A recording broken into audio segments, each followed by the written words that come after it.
আচ্ছা অঙ্কিতা বলো তো বিড়ালের ইংলিশ কি? ক্যাট। আর কুকুরের ইংলিশ কি? ডগ। বাহ, গুড, ভালো পেরেছো।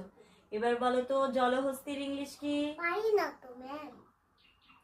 এতদিন ধরে এই শেখাচ্ছি তোমাকে, এই সাধারণ একটা প্রশ্নের উত্তর দিতে পারছো না তুমি? না ম্যাম, আপনি শিখিয়ে দেন না।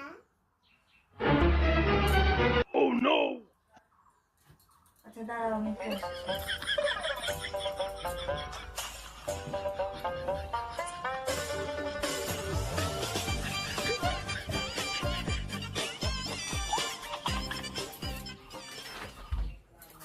হ্যালো গুগল, জলহস্তির ইংলিশ কি?